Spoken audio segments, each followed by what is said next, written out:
Welcome to this event, hosted by the Special Advisory Council for Myanmar. Today, the panel will be discussing the theme, Building the New Myanmar from Ground Up. I'm Aung Hlaing, and I will be moderating the discussion this evening. The session will last for about an hour. If there is time at the end, we will be able to receive questions. There is a Q&A box at the bottom of your screen. This event is being live streamed on our Facebook page, as well as the Facebook page of Myanmar Now. Please note that live Burmese interpretation is also available and can be enabled by turning on the interpretation function via the globe button, also at the bottom of your screen. Before I introduce our esteemed panel, I would like to make some opening remarks. Aung Hlaing made a serious error in judgment when he attempted a coup in February of last year. He did not anticipate the strength of resistance from the Myanmar people and that he and his military junta would be met with. 16 months later, and a nationwide uprising is taking place across the country. The revolution seeks to overturn the military system that has dominated, exploited, and persecuted the Myanmar people for decades, in particular, Myanmar's ethnic and religious minorities. But the junta is fighting back against the revolution and has launched a sustained, widespread, and systematic attack on the population at large. It is employing brutal tactics that are the hallmarks of the Myanmar military's operations and amount to war crimes and crimes against humanity. Myanmar's independent media is currently producing daily reports of massacres, arson attacks, and indiscriminate shelling and airstrikes by junta troops in Sagaing, Magwe, and Tanitari regions, and Chin, Karenni, and Karen states. Data from Myanmar estimate that junta troops have burned down around 12,000 homes since the attempted coup. The military's attack has driven Myanmar into an extreme humanitarian crisis.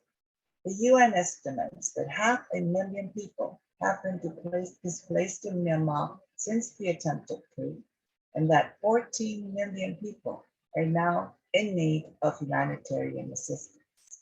The crisis has compounded the situation for the 300,000 people who were already displaced inside Myanmar, many of them in Kachin, Northern Shan, and Rakhine states, as well as for the refugees on the Thai border and in other neighboring countries.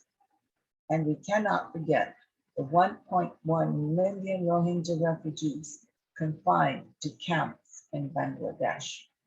How can they think of returning to their land and the very people that orchestrated genocide against them are still committing atrocities with impunity, and while Rohingya in Myanmar still face extreme persecution? The military junta is devastating the country, but it does not have the control. Much of the territory of Myanmar has already been liberated. Some areas have been liberated for many years, and some have been liberated more recently. In these areas, people are not waiting for the world to step in and help them. They are already defending their communities, coordinating assistance to keep people alive, and building the institutions that will shape post-revolution Myanmar. We have arranged this panel discussion today in order to hear from some of the key people building that new Myanmar.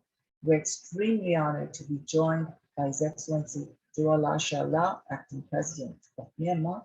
We're also honored to be joined by their Excellencies Padoswata Ni of the Karen National Union and Salairam Kochong of the Chin National Front.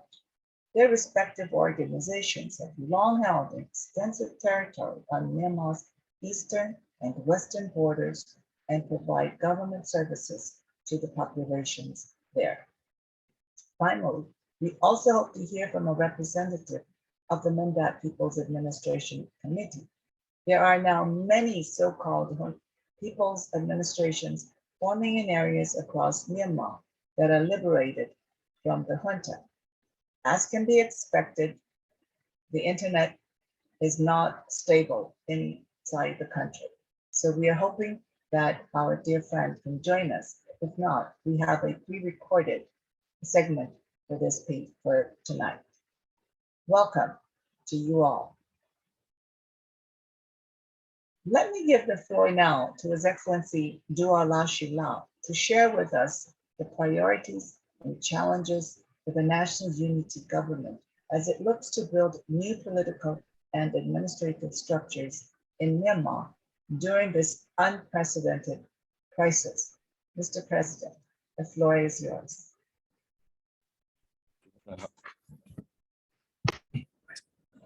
Good afternoon. I would like to thank the Special Advisory Council for Myanmar for hosting this important panel discussion. I'm very pleased you have invited me to be here today along with my fellow speakers to contribute to this discussion on the important challenges we face as we continue to build a new Myanmar. The failed military coup has undermined the gains from the last few years of the elected civilian government, especially in public service, the rule of law and security, economy, and the social welfare. The criminal military junta single-handedly created the unprecedented humanitarian crisis in Myanmar and the region, resulting in cross-border issues negatively impacting regional stability. The attempt could result in over 800,000 internally displaced persons, IDPs. The number of IDP increased most rapidly in the regions for fighting between the armed forces and EROs and BDF has intensified. The Sagaing region has the highest number of IDPs, over 240,000, followed by Karen district, which has reported over 200,000 IDPs. A top priority of our government is to deliver unhindered humanitarian assistance to the tackle unprecedented humanitarian crisis caused by the terrorist military conduct. The international community must extend strategic and practical support to the national unity government and the ethnic organization, especially on humanitarian response, as we are facing huge challenges, including financial and material needs. On 5th May 2021, we started building the People Defense Forces with a policy to obey international law and the military code of conduct to protect the civilian from atrocities and brutal attack of the criminal military. Within 1 year, we achieved significant success despite numerous challenges.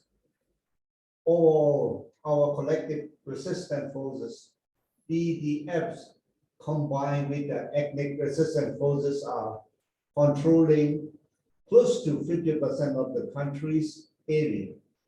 That includes 15% controlled by our BDF, and the people of Myanmar are each day suffering grave human rights violation committed by a criminal military that seeks to unlawfully occupy our country against the democratic will of our people.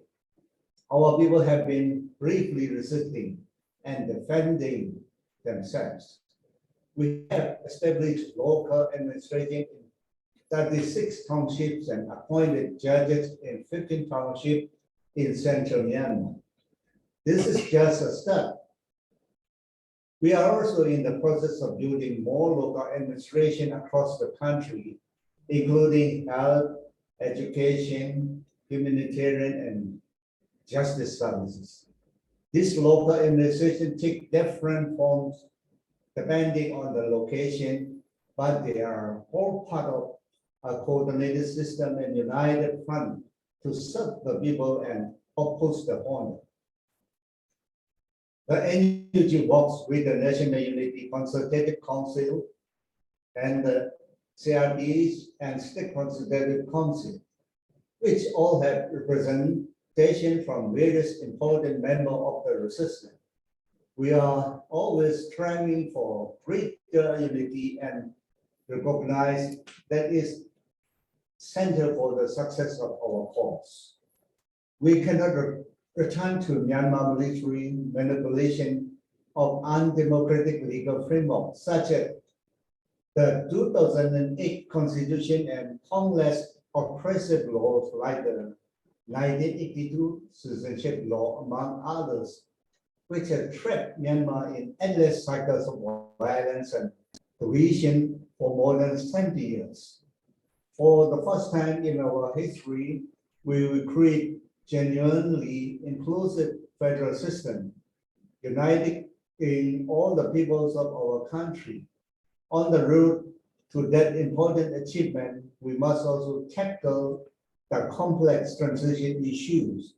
At this point, we have approached forward with the National Unity Consultative Council, having developed the Federal Democracy Charter as the interim constitutional arrangement to establish a peaceful and prosperous federal union. Myanmar's story is a long and bitter march toward a united federal democracy. The new Myanmar will be one where individual and group identity will be honored and protected through a fair and balanced federal system of government. We, the people of Myanmar, knew we had to defeat this evil tyrant military in order to build a peaceful, prosperous federal union that guaranteed self-determination equality, justice. The day of victory is drawing near by the day. Thank you very much.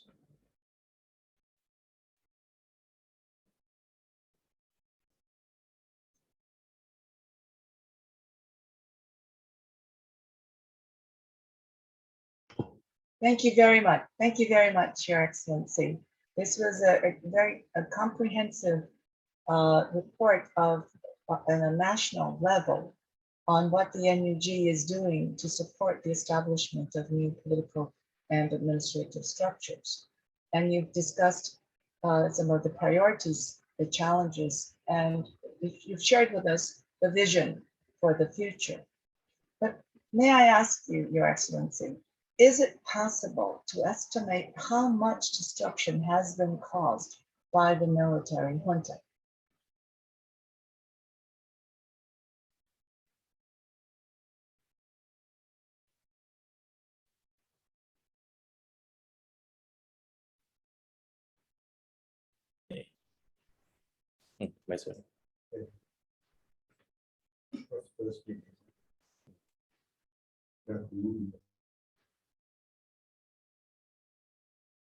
May I allow me to repeat this question to you, Mr. President? Is it possible to estimate how much destruction has been caused by the military junta? Nearly all we think that our country will be headed to the feasting because people suffering and half of the people's still needs of food shortage. And every area, education and social sector, we need a lot of reconstruct for the people because they are killing people daily and burn down many villages. Over 100 villages are being burned down now. So a lot of life losses and our properties are lost in this military wonders destruction. One additional follow-up question to you, sir. How much support will Myanmar need to rebuild all the damage that has been done by the junta? Totally, our NUG calculated that to be combined in our proposal, maybe 2.52 billion to restore our losses. 2.5 billion? Yes, 2.52 billion USD, US dollars. Yes. Oh, wow. So it's obvious that the more the international community lets Min Aung Hlaing continue his destruction, the more it will cost to rebuild Myanmar. Yeah. Yes. Thank you very much, Your Excellency. Now I will hand the floor to His Excellency Padel Sata Mi, who is Head of Foreign Affairs of the Karen National Union, or KNU. We heard previously the President of Myanmar speak about the national, the entire Myanmar level. Now we would like to hear about the state level. Excellency, please, could you share with us about the current situation in Karen State and what the KNU is doing to provide services to people during this time? Thank you very much. Good afternoon, everybody. My name is Padel Sata from Karen National Union, the Head of Foreign Affairs Department and Central Standing Committee members and spokesperson for the KNU. Thank you for inviting KNU to join this discussion. This is such an important and timely topic for all of us because strong local self-governments are the core foundation of a thriving and prosperous federal democracy. Without strong local self-government at state or region or federal unit levels down to village levels, there will be no federal democracy. In such context, I believe we, KNU, are one of the significant contributors toward building a strong federal democratic country. In our long journey of fighting against the military rule, we have also tried to establish our own governance system in line with our goal to achieve self-determination. our values for principles of federal democracy and to provide much needed services to our people in the areas where we can provide security arrangements.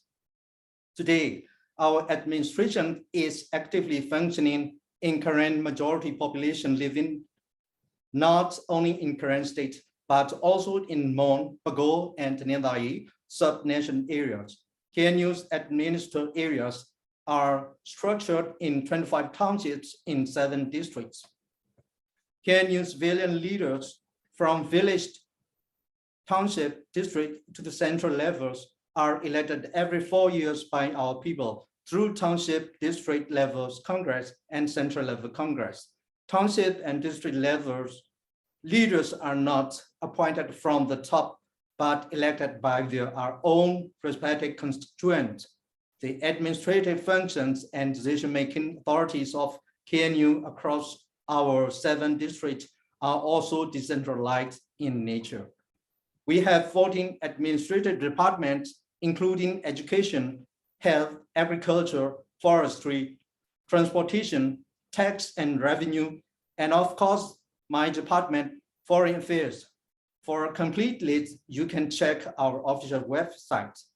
We also have 10 interdepartmental committees to handle specific sectorial issues such as land, internally displaced people, emergency and relief, and economic affairs. Besides KNLA, Korean National Liberation Army, and KNDO, Korean National Defense Organization, under Defense Department, we also have a very active police force and prisons operating under the Department of Interior and Religious Affairs. As we have active taxpayers, we also have a number of vibrant civil society organizations in our areas, such as Korean Women Organization, KISAN, KHRG, etc., working on social development and environment protection activities together with our administrative departments. We also have the judicial functions for the people in every level of our unit. To give you some figure, this year, 2021 to 2022 academic year, there are about 1,093 schools operating under our education department with over 6,200 teachers providing education for nearly 90,000 students in 7 districts. We have 2 teachers training colleges that trained about 150 teachers a year. At higher education level, we have 10 junior colleges, which is like 2-year community colleges in America. How the coup has impacted on the KNU's capacity to provide those services. What are the priorities and challenges? Remember, even just before the coup, the military carried out offensive attacks in our brigade number 3 areas. Since the military staged a coup, we, KNU, made a clear political decision that we will stand in solidarity with the people, go against the military rule and all kinds of dictatorships, and made a commitment to work with all pro-democratic allies to bring a civilian democratic rule back to the country under a genuine federal democratic system. As a result, we have been under a tremendous pressure ever since from all fronts. After the coup, we were able to mobilize our several administrative departments across 7 districts to accommodate tens and thousands of fleeing politicians, lawyers, medical doctors, CDMers, activists, journalists, and citizens at risk, as well as freedom fighters.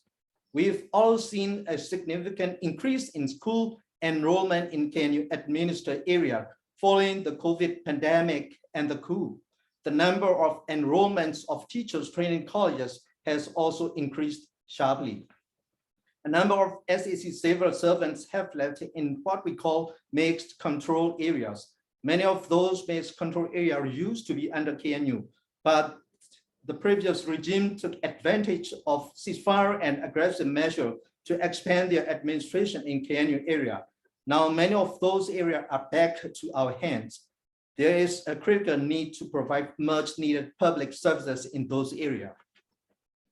With the ongoing fighting, airstrikes, and heavy artillery by the brutal Burma army, we are seeing massive IDP populations increasing up to 100,000 after military coup. In terms of KNU's vision for the future, we must stay true to the goals of why the current revolution started and fulfill the wishes of our current people and the people of Burma. We like to see Kodule, the current land, as a federal unit on the map of New Burma. Humanitarian issues. Achieving effective humanitarian corridor needs active but fully informed international intervention and monitoring with great caution and practical understanding so that, for example, delivery of aid cannot be misused and politicized for its own benefit by the SAC. For the relief of the sovereignty of the people of Burma, it is best to recommend increasing support to credible local CBOs, CSO, and NGOs who are operate low profile and provide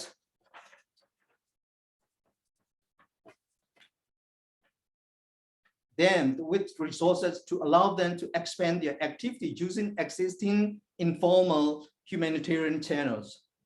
What is most urgent for the KNU, for the benefits of hundreds of thousands of current displaced people in current area, as well as thousands of other people sheltering in our current administered areas, for example, CDMOs, defectors. The question is how, in practice, to provide support to credible local and international actors already support in humanitarian support in our current administered areas. Another model is the international support channels via INGOs to support IDPs, refugees, CDMOs, and defectors in our current administered area. What political steps need to be taken to support what future? As mentioned earlier, strong local self-governments are essential ingredients of a thriving federal democracy. The interim national unity government is only a work in process one. The NUG national unity government as a national government cannot be completed without a range of strong local self-governments that are being built by a range of alliance members, including EROs, ethnic resistance organizations, and local level coalition bodies. The sovereign authorities of the national and subnational or local governments must be entrusted by the common constitutional framework. For the time being, we have a federal democracy charter to build a system of sovereign entities at national and subnational level. We cannot repeat the past mistakes of national building failure. It is important to share your view on the post-coup national uprising, how the anti-coup mass movement by the people had transformed into people's revolution to turn a new chapter for the country. It is not about one group or one political party. It is a historic opportunity to fix 70 years of nation building failures and build an inclusive national identity. SAC has foreshadowed the holding of elections next year, having intentionally destroyed the outcome of 2020 elections and the party which won them. Please remember in 1962, 1990 general elections, international support for election under SAC will be simply support for totalitarian rule and legitimize the military elites entrenching itself in power, returning to 2008 constitution. While the opposition parties are under pressure and or imprisonment, all such moves must be recognized as an anti-democratic and against the will of the people. The legitimacy of the people's revolution, overwhelmingly supported by our people, shouldn't be limited to any constraints set by the military's rules and constitution. Thank you very much. Thank you very much, Your Excellency. You have outlined so succinctly on how the coup has impacted the services that you are providing to your people and what KNU is trying to achieve now in the new political landscape. What struck me most was what you said, that we must not repeat the 70-year nation building failure. and your commitment for a federal democracy has been very strongly articulated. And I think this is something that the National Unity Acting President will also be taking back to his cabinet, and the need for the state governments, the local governments, in harmony together is the only answer to a federal democracy. I think that's what you're trying to emphasize. I have a few follow-up questions, Your Excellency. Can you tell us what are the most urgent humanitarian needs in the current state? Thank you very much. According to, I would like to share with the situation that we are facing now, especially humanitarian issues. There will be a lot of problems with our current IDPs, but at the same time, as we are firmly stand on our principle that humanitarian is a very big issue, and we are very serious on this. And then we are becoming one of the target data from the SEC that they made a launch offenses to areas that we suffer a lot for it. But it is the things that we really need to have to face this situation. Now, not only IDP, but also the people who fled from the Burma countries, and together with us, we are on the same page. And then now we are trying to get, especially for the urgent needs for them, start from the police and military defectors. Now, just only we already interviewed them, so more than 300 defectors, and more than that.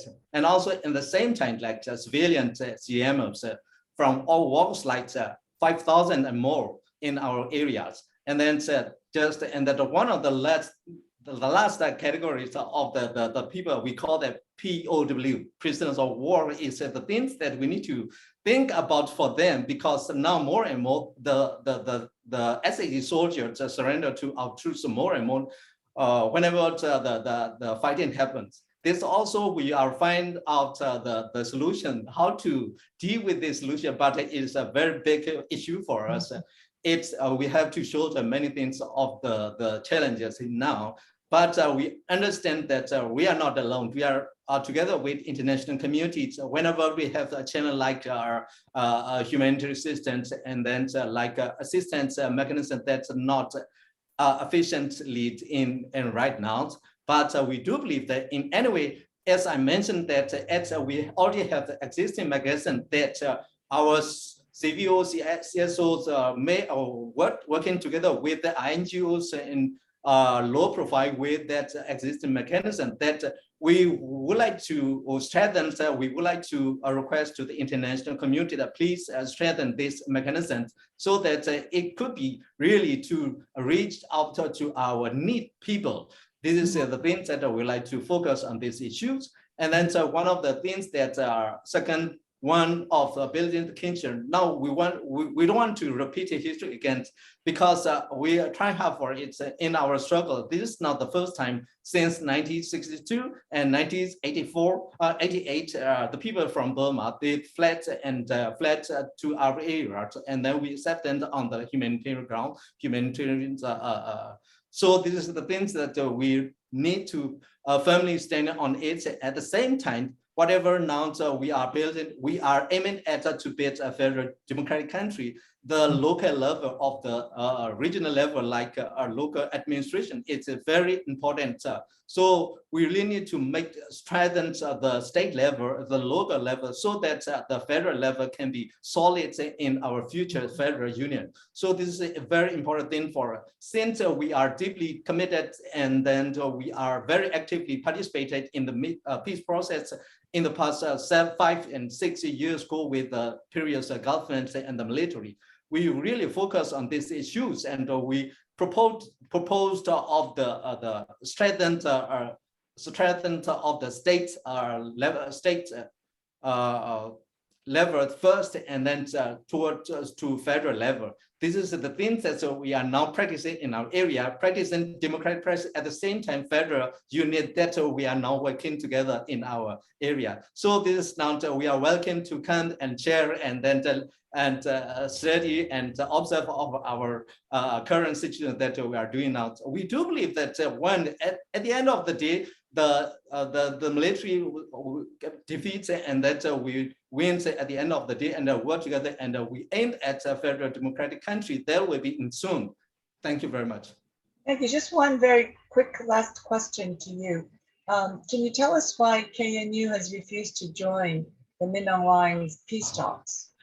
And what was your experience of the previous peace process over the past 10 years? Okay, thank you very much.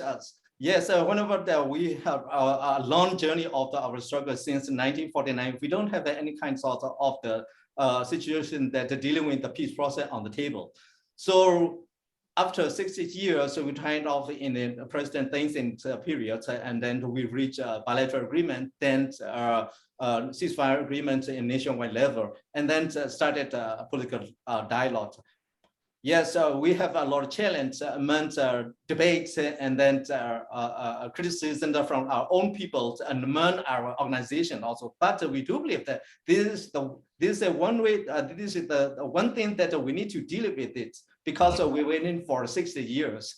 Then we started our peace process with the military and the government. But now, after 2015, when we started the political dialogue, and the end of the, let's say that even though our challenges that we have are kind of like we have suspension from the political dialogue in 2018, and we started again with the informal meetings, 8 times informal meeting to be back to the right path. And then 2020, we reached agreement we call the Union Accord 3. This is very important for us. We do believe that this from this base, strengthened state and strengthened federal unit. And then later on, finally we will build after our new constitution through changing reforms of our new security sector. And then we have a kind of like the military should retreat, withdraw from step by step through 3 phases. But you know that after a few months later, the military changed everything, and then against with the basic principle of NCAs, and through violence, and then military coups, staged military coups, and then our stand up quite is very clear that we don't want to do together with the military dictator. Any forms of dictator we don't accept. That's our position, and now we work together with the people who against the military, and then we do believe that we can defeat the military soon. But I do believe that not only since our revolution started, we do believe that every political problem must be solved with the political way. And then these things that we do believe. But in the future political dialogue, it must be like include with the precondition, because we do. And then we already have dealing with the military, so we know very well about it. So in the future, the precondition one is the military must withdraw from politics. Second, military must agree and officially announcement of federal democracy, and we start a new constitution process. Number 3, transitional justice must be there, and they have to agree. Number 4, international participation, such as observer and felicitations, and eyewitness and technical support and resources must be there. International participation, because we already have experience after our ceasefire agreement in nationwide level, and we start political dialogue. Without international participation, there's a lot of problems of the military. They don't follow all the agreements. Their mindset is that all the agreements, all the other groups, other parties must follow, but nothing is to do with the military. These things we can't say anymore. So in the future, any of the political dialogue must be with the precondition. If then we are dealing with this issue. Thank you very much. Okay, thank you very much for a thorough answer. Thank you very much. Thank Now you. I'm pleased to introduce our third speaker now, His Excellency Salai Ram Chong, who is the chair of the Central Executive Committee of the Chin National Front, or CNF. Excellency, please could you tell us about the situation in Chin State at the moment and what the role of CNF is in assisting the people? Thank you very much. Before I get into the Chin context, I would like to focus on the title of this panel discussion. So this title is Building the New Myanmar, Ground Up. So we have been trying to build the Federal Union of Burma, ground up for over 70 years. But because of our limited resources, we could not do as much as we should. So that the civil war in Burma has been taking for such long time. And this is the time to reconsider how the international communities are supporting our Burma democracy movement. So all international communities are helping us in many ways. They help us for our political dialogue. They help our IDPs and refugees, and they help us for our development. But I think this is the time to rethink about helping these local from the ground institution, the ground administration bodies of not only the ethnic armed resistance organization, but now we even have this PDF and UG. So this is a time to rethink about how to support for democratization in Burma, or how to help build this a new federal union in Burma. So from our context, so far we do not have much of this international support, and so we do it by our own community support. So for education or services or for health services, most of the support come from our own community inside the country and also from abroad. We have Chin community in Australia, US, and Europe. So those Chin diasporas are helping us back to the resistant movement inside Chin land. So presently, most of the villages are controlled by our resistant movement, and except the towns, and even we have occupied a few towns like Makui new towns in Mindait and Naring in Thanglang, and these a few towns are also in our hands. So most of the populations and the territory are controlled by the people, and but because of our unprepared movement, because we did not know that this will happen in 2021. So everything is coming in a way that we could not organize and prepare beforehand. But when we look back for the 1 year experience after this 2021 movement, we see that the people are able to run local administration, health services, and education services, and also for the IDPs and the CDMRs. So we see that we are on the right track, and we are going on the right direction, and we are getting the support of the Chin people both inside and outside the country.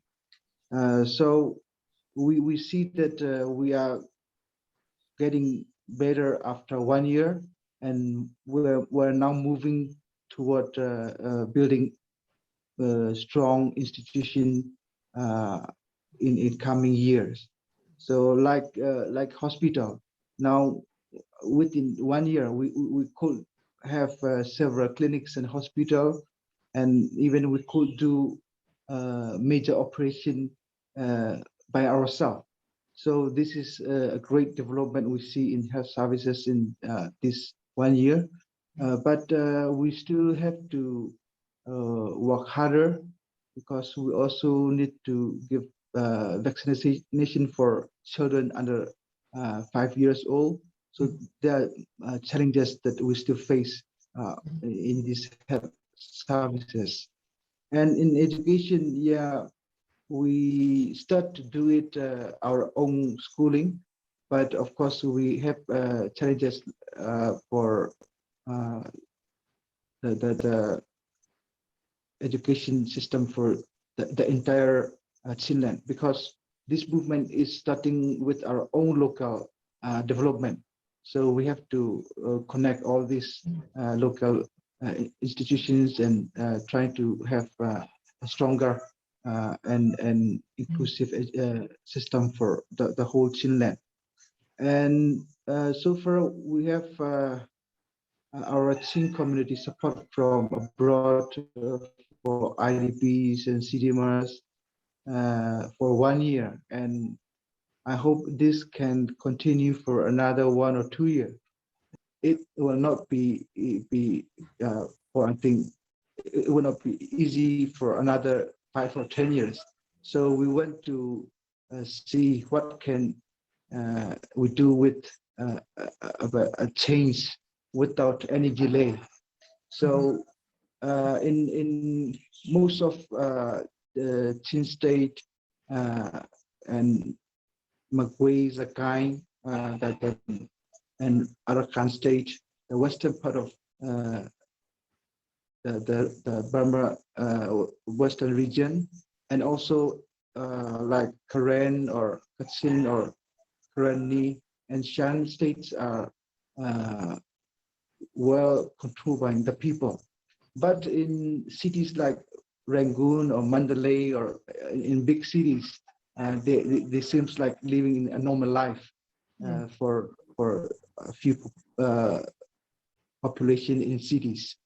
So what can we do with this to help build up the Burma again, the new Burma again from ground up? So we see that we have to strengthen this local and our ethnic and also local institution to be stronger for this change that we want from ground up. So I think that this is a way that we can help Burma gain federal democracy, because dialogue has been conducted for several times in our history, and international communities have been helping IDPs and refugees. So instead of spending money for IDP and refugee, spend money for all these institutions, and we'll be stronger. And if we're stronger, we will win very early. So we don't want to delay this changing our country. So we want to do it faster, and for that, the people of Myanmar are working very strongly. And I request that the international community also should consider supporting these administration bodies. Thank you. Thank you very much. I think it's very interesting that you emphasize the strengthening and building of institutions. I think this is very important for the international community to hear this. And it sounds like Chinland is already starting to build these institutions, and remarkable developments in the building of a hospital. And you just need more international assistance so that you can rebuild the institutions too. I guess along with the people, assistance needs to also go to the people, but I think you're emphasizing on a institution building and local and ethnic local services need to be also strengthened. Many of you would notice that today we are all male panelists. I guess in some people say that it's a mano. We have a mano discussion because we have all male panelists. I would like to ask you, in Chin administration, what is the role of women in your administration?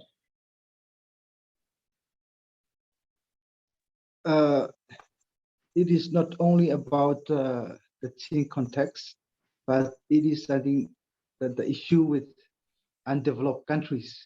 So in undeveloped country, that will happen. I think that the same situation will happen. So for Chin, we have, of course, this is armed resistance movement. So most of the people are men, but we have very talented, very competitive women leaders in our movement. For example, we have health organization helping all these health services. So we see doctors, and among the doctors, we see many women leaders are courageously involving in this movement. And in the same way, we also see in administration bodies, we have many women, and yeah, women are actively involving in this education services and also in this local administration. So, but due to the development of our Chin land and due to the cultural development, yes, still we have challenges, but the women are participating in this movement maybe around 20 or 30%. Okay. So yeah, that's great. That's great. That's great. One last question to you, sir. I think maybe the international community might benefit from listening, hearing from you. What has happened to the town of Tanlang?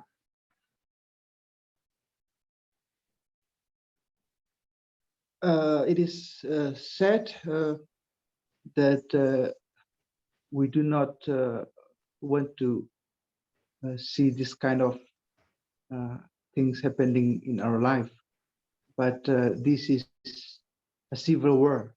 So they, I think, want to not only burn the houses, but also give a warning to the people of Burma, not only Chin.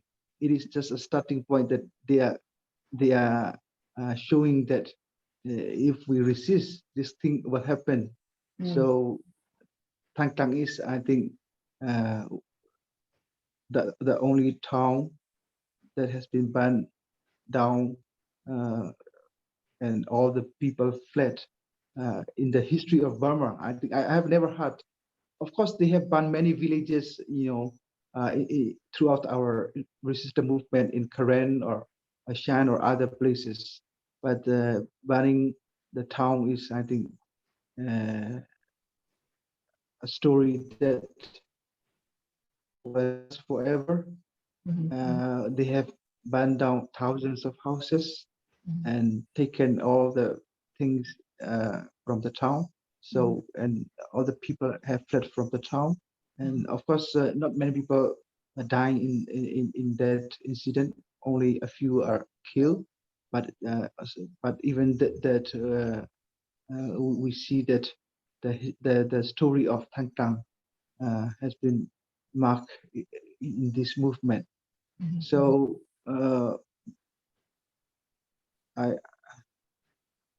we're also very sad, but yeah, that is the sacrifice that we made for our freedom. Yes.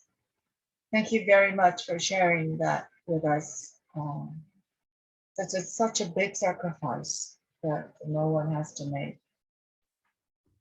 Finally, we're extremely grateful to be joined by Salai Tumi from the Mindat People's Administration Committee.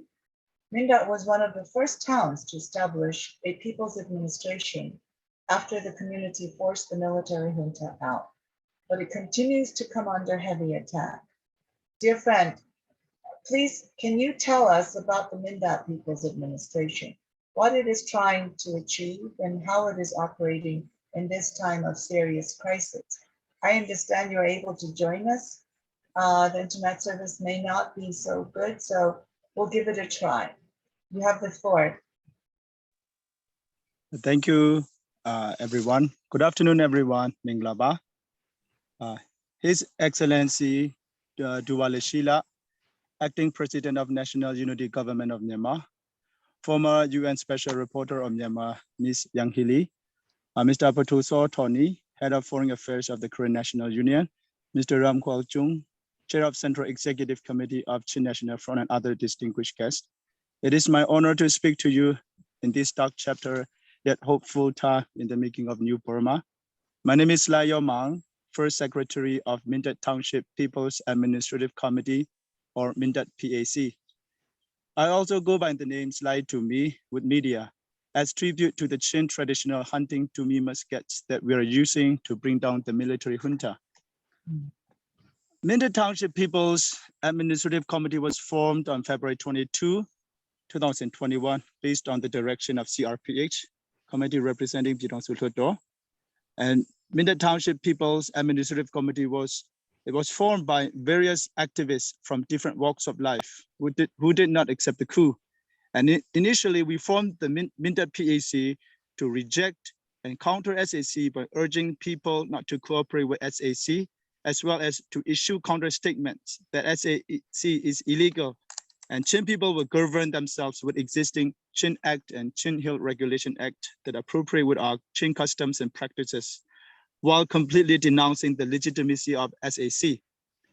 Well, we did not know that the CDM movements and the public protests we did back then would not be enough to end the coup, and the revolution will take this long.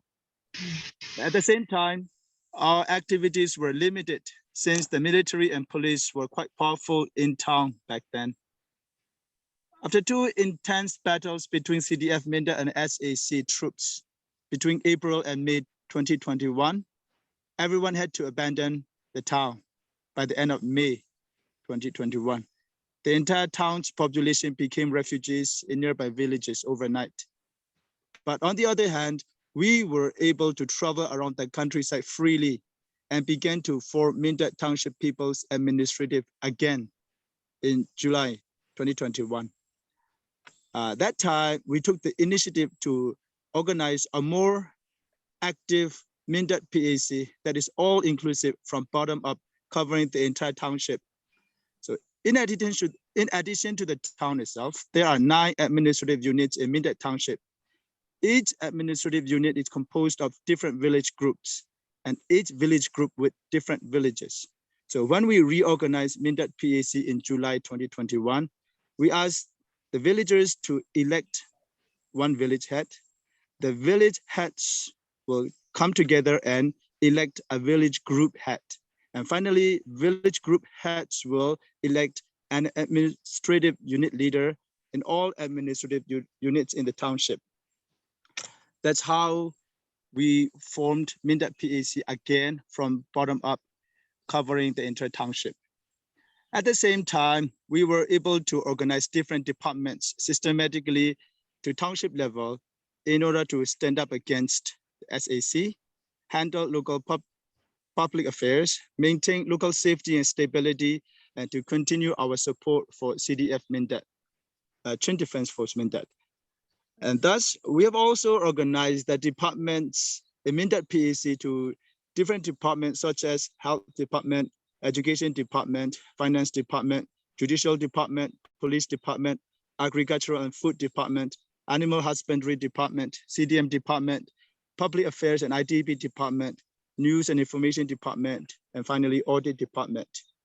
Our priorities are to support CDF Mindat, provide healthcare and basic education for the public, and at the same time, to regulate public affairs in accordance with our Chin custom and practices with the cooperation between police force and judicial department in these dark times. We also connect and report our department activities with NUG and ICNCC. And so far there is also 1 hospital and 6 regional health clinics in Mindat Township, along with 9 doctors and 19 nurses. For last year, they have provided a medical service to more than 10,000 patients. And for the last 4 months in 2022, Wamdu Hospital alone has given healthcare to around 1,600 patients, including major and minor operations, and from different townships, not only from Chin State, but also from Magui and Segai, such as Yima Bin Pale, So, Kanko, and Jauktu and Tilian. And for education department, Mindat PAC has been running around 160 schools, mostly providing primary education to around 8,000 students with the help of CDM teachers and volunteer teachers, as many as 1,100 who are teaching in local schools under Mindat PAC supervision. The rest of the departments are also running respectively on village levels with cooperation from the locals. And recently, we have passed interim Mindat Township People's Administrative Law with legal representative from administrative units and different leaders, department heads, and elected member of parliaments at our annual People's Administrative Conference. And right now, SAC is trying to operate and run the schools in town and forcing the public to enroll their children in these towns and these schools. And we as Mindat People's Administrative Committee, we're informing the public that instead of enrolling their children to the schools run by SAC, they should enroll their children to the schools run by Mindat PAC. And we have been able to run around 160 schools so that the parents do have a choice not to delay their children's education. And the SAC convoy that consists around 80 military trucks, along with 2 armored vehicles, crossed Mindat Township about a week ago. And after constant battles for about 15 days, we are beginning to reach out to different administrative units in the township and stabilize the public and the situation disrupted by the battles. This happens every time an SAC military convoy crosses Mindat Township, and somehow we are back to ground zero. Then we have to re-establish our connections and cooperations between different. Also, since it's the beginning of monsoon season, we are gathering and collecting food supplies, medical supplies, and other essentials such as trampolines, gasolines, etc. Soon, most of the roads in Mindat will be too slippery to use due to the rainfall, mud, and landslides. And then as far as Mindat PAC is concerned, Mindat People's Administrative Committee will operate until the regime is gone, the transitional period is over, and a solid federal state government body is formed. After that, Mindat PAC will be reformed and reorganized. The current personnel who are participating in Mindat PAC may or may not choose to carry on their current public servant positions. And I'd like to thank everyone for listening to our voice, as well as request that NUG and ICNCC maintain regular interactions and connections with Mindat Township People's Administration Committee, as well as other township level People's Administrative Committee as well, in order to form a more solid and united administration committees in different townships, so that in these turbulent times, there wouldn't be a vacuum of power or an anarchy that could ruin people's lives. And sometimes it is also difficult to connect with each other, giving communication cuts and other situations for Mindat, mostly in Chin State. I think almost all the sticks in all the townships in Chin have been cut off from communications for the last 7 or 8 months. And then we also like to request humanitarian aids to Chin people and to vulnerable communities, since we're entering the next stage of the revolution and preparing for the monsoon season. I'd like to end my speech with my deepest gratitude to His Excellency Duwala Shila, Acting President of the National Unity Government of Myanmar, Ms. Aung Hlaing, former UN Special Reporter of Myanmar, Mr. Pato Sothoni, Head of the Foreign Affairs of the Korean National Union, Mr. Ram Kol Chung, Chair of Central Executive Committee of Chin National Front, and the UN Special Advisory Commission for giving me the floor to have a chance to speak up our voice. Thank you, everyone. Thank you very much. Thank you very much, Yamon.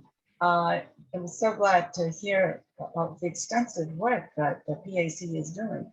I was under the impression before listening to you that PAC was the smallest unit in the national level. You know, go down to the smallest unit. But what you explained is like it's a whole government. What you're doing is the work of a full government. May I just ask you one last question, Yomon? What is the most important thing that the international community must do to assist PACs? From the facts on the ground and along with my experiences, it would be the humanitarian aid, especially the food supplies, given our situations. People are much eager to resist and support the PAC and the CDFs, but they themselves are running out of supplies. Most of the villages have been struggling to, I would say, feed the different battalions and CDFs. And then it's been more than a year. And in most of a CDF case, I think we bit more than we could chew, meaning there are like thousands of soldiers or thousands of young boys who are joining CDF, but our fund to support them are so limited. And as long as people their basic needs are met, and then they will continue to support the revolution for sure. But some situations may occur in cases like when the locals and the people themselves are facing too much struggles and they cannot meet their ends by day, then they may begin to start pointing fingers, or they may begin to feel frustrated about the whole situations, and then that could ruin the stability, or it could lead to anarchy, and it could lead to disunity within ourselves as well. Thank you so much, dear friend. Thank you very much. Before we move on to questions, I'd like to give the floor to the co-founder, one of the co-founders of the Special Advisory Council in Myanmar, Marzuki Darusman. Marzuki, you have the floor, please. Thank you, Yang Hee, and thank you to the speakers, the acting president, Lashila, and the representatives of all the people of Myanmar represented here very ably by the KNU, the CNF, and MINDAT.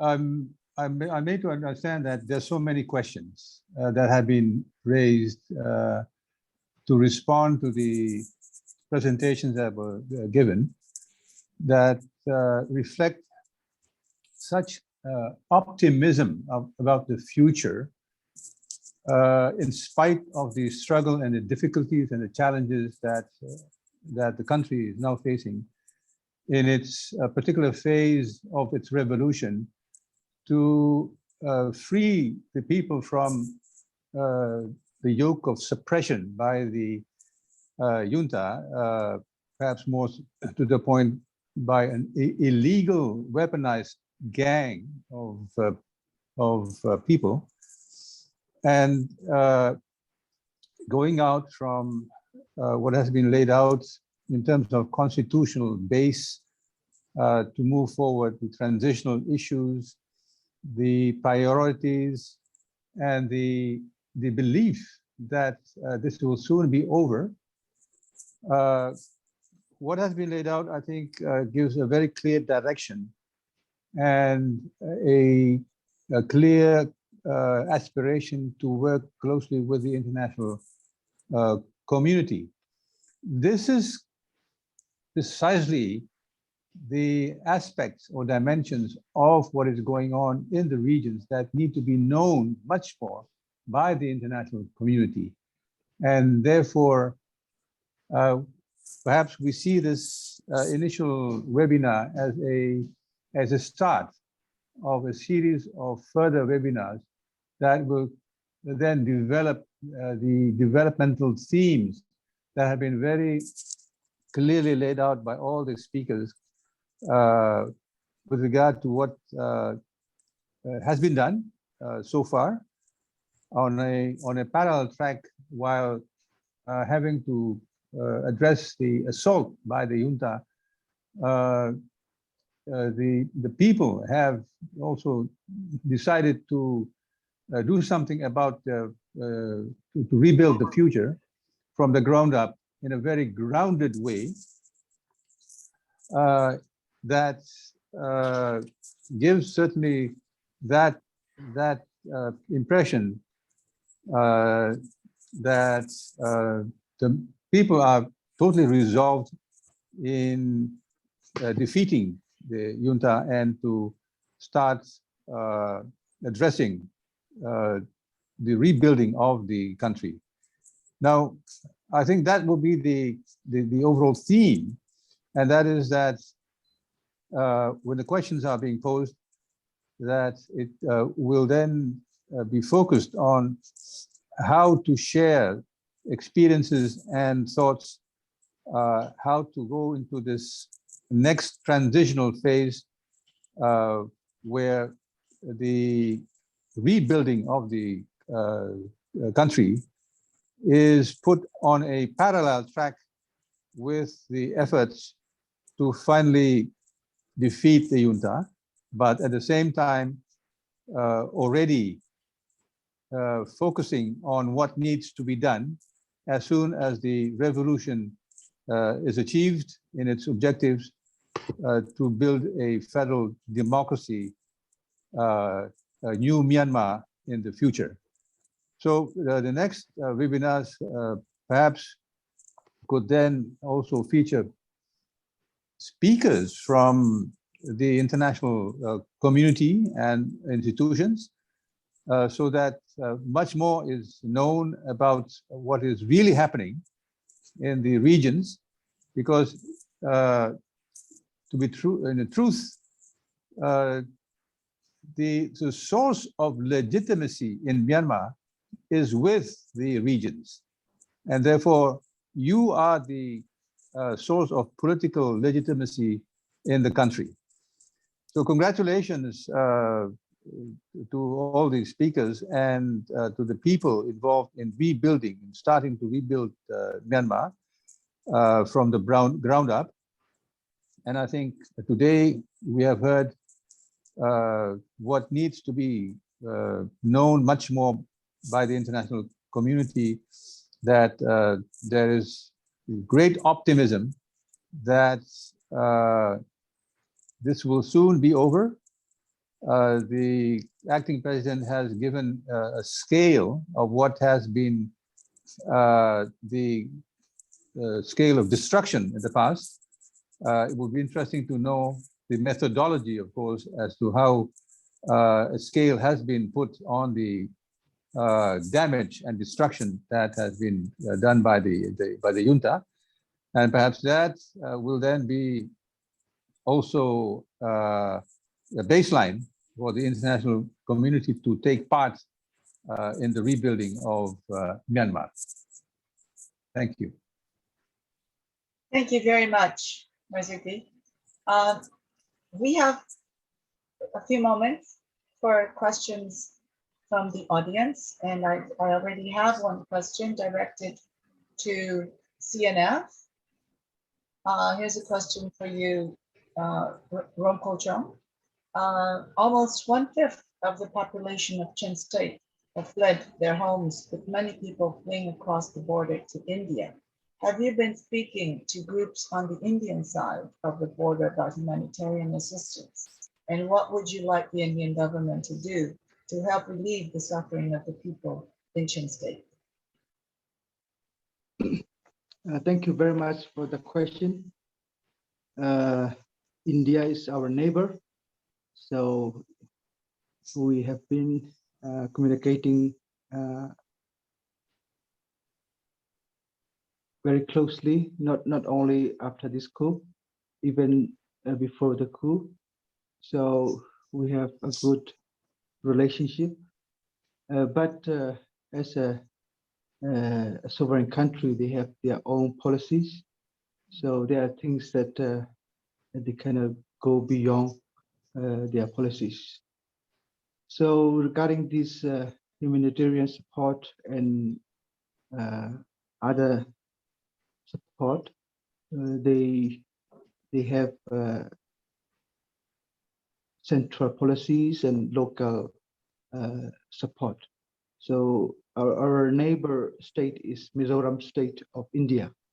So the people of Mizoram are fully supporting us and helping us to accommodate in their state. So we are very thankful to the people of Mizoram. And the central government is also, even though they do not accept these refugees, they are supporting through this state government to Chin people. So for that also we are very grateful to India.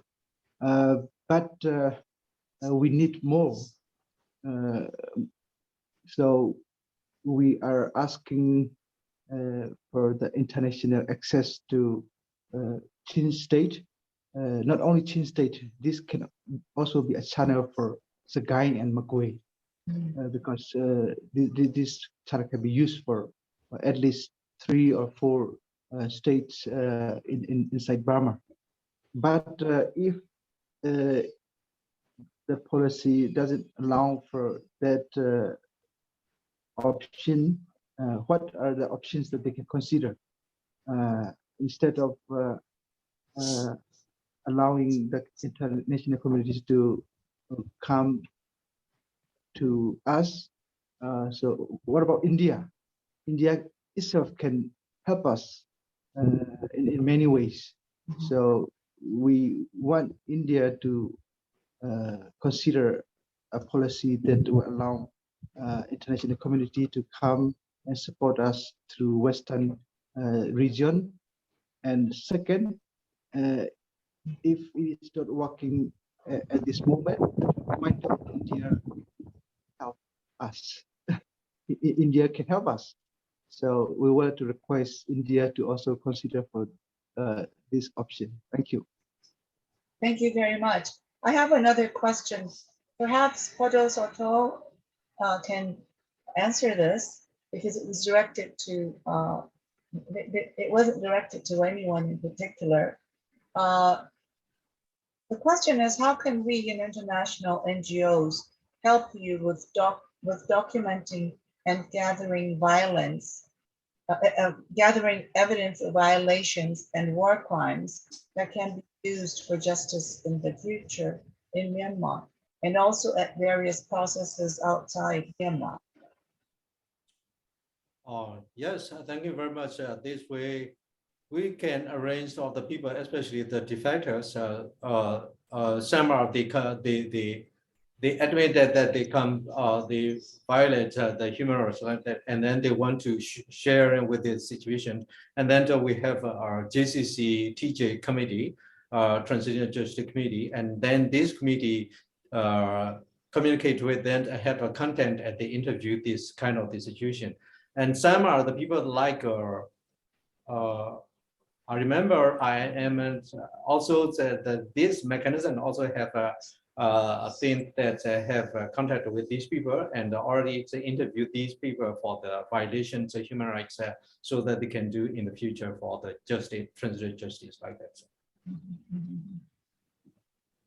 Okay, there is another final, I hope this isn't the final question. Whoever wants to answer this question, and I'm also mindful that maybe the acting president might want to also answer this question. Has the time yet come for international development agencies and international financial institutions and international business to begin investing in and supporting development projects in the areas that you control? And for me, I would like to say that the first thing is before we set up the kind of development program like that, but the first thing we need to have a shared humanitarian crisis first. That's why now, according to our proposal to the military, Burmese military, no political solution, no political dialogue at this moment, because the SEC is not a legitimate organization. This is illegitimate. That's we could not talk to them. But the thing that they need to do at once immediately, it's the thing that we need to talk with them on the humanitarian crisis that they violated many things in our area, also with the whole country. So the things that it is when we talk about this and through the international community monitoring like that, the admit must be there, and then we can share, and then we can solve the problems of humanitarian crisis first. Because now almost 1 million of IDPs in an area, we need to solve this problem first. After that, the development programs, development the things plan must follow with it. And anybody else? Yeah, the businessmen, you know, they know well where to invest or where not to invest. So if they are interested to invest, of course, we should welcome them. But this is a time for a time of struggling. So sooner or later, if they can help us through investing in our area, that will be also helping build our country, as I have mentioned before, ground up. So we need to start from this ground, and that will help the entire union to achieve our goal of federal democracy. Thank you. May I? Yes, please, Your Excellency, please. Yes, I would like to add a little bit more that, like the serotonin discussion, at the beginning we start with the IDP supporting. This is urgent need, and social, like the, if stability become, then we support health and education like that. We more and more working together with the international community. So first of all, we are afraid it is not to use of the politics. The SSC, if they involved, maybe use it as a political advance. We don't want, we are just only focused on the social humanitarian support like that we think. The possibility is cross-border is the most possibility. Then we need to think about the KNU area, Chin area, and like the Ramkuchung discussion, we can also contact with the support with, to Sagait and Mogui division. And the Kachin areas are usually they do, so not so much difficult. We think that especially in the Sagaing division and Bogoi division. Now I'm very impressed that the Maindat administration is very good example for the whole entire for the NUG. Very good example to start like that. We are moved slowly to control the whole entire like that. The models of PLC very good, and also we NUG started thinking that we are practicing according to under the charter. So we discussed with ERO like the KNU, KIA, and many local people we discuss. And the plan is the whole plan. We must do like the discussion with the people. That is very important for the future for the union. So thank you. Your discussions are very helpful for me. Thank you very much, Your Excellency. We hear about, as you say, Your Excellency, too, that the junta attacks on people living in Sagaing and Magwe regions are daily, even though phone and internet connections have been cut by the military. Are some of these people seeking shelter in Chin State? And what are they telling you about what is happening in Magwe? And how can the international community get humanitarian assistance to these areas? Maybe Ramkul Chung, do you have any idea? Yeah.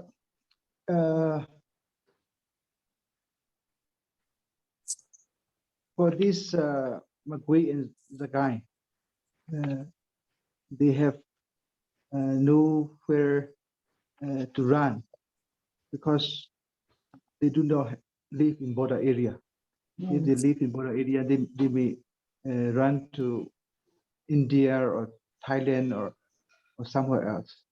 But because of the region location, they are living inside Magui and Zagai, but moving from place to place because these SEC terrorists are targeting even not only the resistance movement organization, they are targeting this IDP also. So that is really a difficult situation for them. And as I have mentioned, not only Chin State, the people of Myanmar are able to cope with this problem and deal with this problem looking back to 1 year experience. So they are doing very well with what they have right now. But it will be very difficult for a long time. So the best option is Indian channel. So international community should also talk to Indian government to open, a corridor for this the kind of way through Chin State. That will be the best option. If it is not happening, India is a democratic nation. A billion of people are living in this one country, and which is a democratic country. So I think India should take this opportunity to support building a democracy in Burma. And we are saying that we are winning sooner. So if you help us, we'll win sooner than expected. Anyhow, we are winning. Thank you very much. Salai Tumi, would you like to jump in and comment on any of the questions? Yes, I'd like to add to what His Excellency Ramkul Chung has said. He has said it perfectly about Magui and Sagaing being not close to the border. And also, in this case, the facts on the ground tells us that the daily practices or the community practices also matters. For Chin, whenever there is an attack or a convoy from the SAC to, let's say, to a village. So a Chin village there is a community, maybe like 20 to 50 households there. But whenever there's attack, we have our farms, hill farms. That's about 5 to 10 miles deep in the jungle, deep in the forest. We also built a hut there, and we also built a storage house there. So we could use that as a shelter, as an escape plan, or as a camp. And even if that's not enough, if the SAC troops are roaming around those hills, farms and things, then we can still go to the springs and to the springs in the forest and use the hut or only as a shelter for night. So what people do here is they would, from the village, they would go to their farm hut, and from the farm hut, they would still move to a forest or to a spring. Then they would only come back at night and sleep there, cook and eat breakfast there, and go to the forest, go to the spring for the entire day. And that way, they could survive. They could roam around. All this. Oh, and then after 2-3 days, they could go back to their village, and they just start from the beginning and start running everything. The communities start operating again. But in the case of Magui and Sagaing, I think they have the farms. Their farms are different from our Chin farms. Then they don't have extra farmhouse or farm huts that they can take shelter. And then the nature of the geography, the land is also quite different, and along with the forest. The forest here are deep rainforest, so they somehow cover us. But for the plain regions like Sagaing and Magui, it's a bit difficult for them to even after they run away to the jungles, they're still not safe there, and they don't have a backup plan, and they have never ever experienced such atrocities and such hardships that it just all add extras to the struggles and to the hardships that they are facing. And so that's why earlier I requested that the humanitarian aids are the most important one for now. We just need to survive. I mean that's the most important thing for me. If I have to say, or the way I see it, and I like to add that SAC is using, like His Excellency Tuwale Shila said, SAC is using humanitarian aids as a tool or as a manipulative tool to gain an upper hand. In our case, like MINDAT, WHO, WFP, UNDP, such INGOs came to the town and supported us. But because they have to go to town, they couldn't come directly to our places. I mean, our control places. They can come here, they are safe in our places, but when they go out of our places, our control regions, they'll get into troubles. So they can't come to our place. They have to go to the town. That means they have to somehow cooperate with SAC. And the SAC decide to limit and hold off all these humanitarian aids and try to negotiate with the people and try to manipulate the situation and take advantage of it. When the negotiation doesn't work, they somehow threaten all the INGOs to leave all these humanitarian aids behind and locked up in one big room. And it has been going on for more than a couple of times. So that is also one thing that international communities has to consider when delivering or disseminating these humanitarian aids, how they can negotiate and assure that the aids reach to the vulnerable and the most needed people. And then in my humble opinion, I also think that after these humanitarian aids, the next step we should be focusing is holding stability of the communities or the administrative levels together. The side effect of everybody fighting SAC is when there is no more SAC, it could end up everybody fighting each other, because these PDFs and CDFs were hastily gathered up and without proper training. In our case, the young boys are very efficient and very brave in the battles. But in terms of regulating themselves, limiting themselves, conducting themselves in accordance with rules and regulations, being teenagers and impulsive, we have to work hard to talk to them and to reason with them, and in times that to have counseling with them. Yeah. So I think rather than building up the economy again or building up the nation again, I think it might benefit all of us that we make sure that peace is maintained, stability is maintained, and from there we go slowly, or we move towards the business sector, financial institutions, and banking sectors. Thank you for your time. Thank you very much for giving us this firsthand information from the ground, and more information about Sagaing and Magway, because people in the outside world really don't know much of what Sagaing and Magway is really like.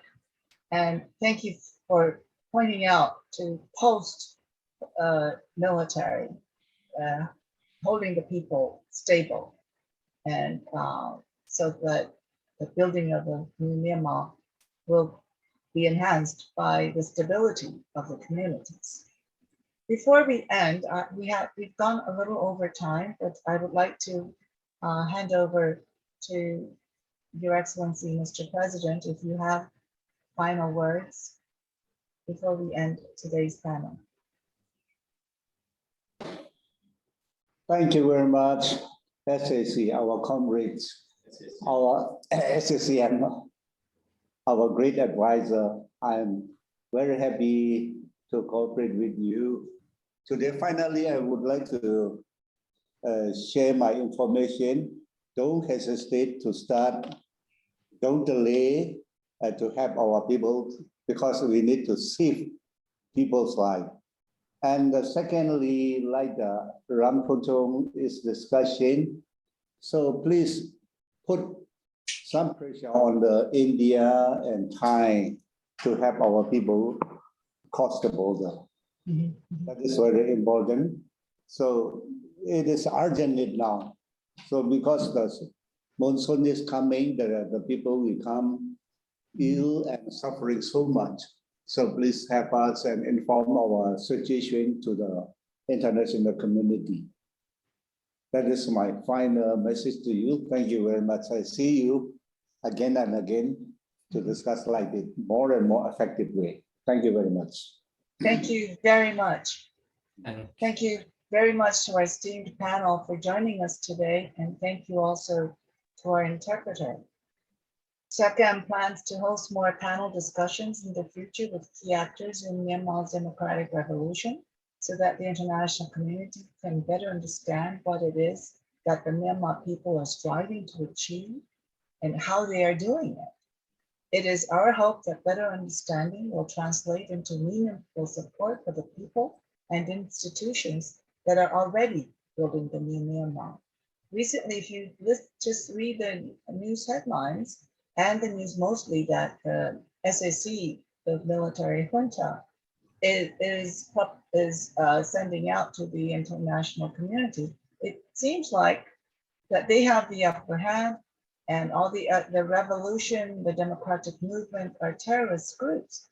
But today it is so clear, crystal clear, that the building of a new Myanmar is happening already from the ground, by the people, by the ethnic revolution organizations, by the local administrative committees, by the regional governments. And this is why the international community needs to better understand.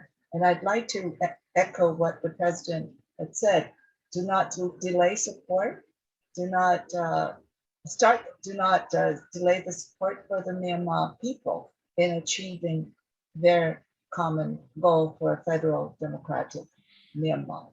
Thank you very much to all of you, and good evening and good night.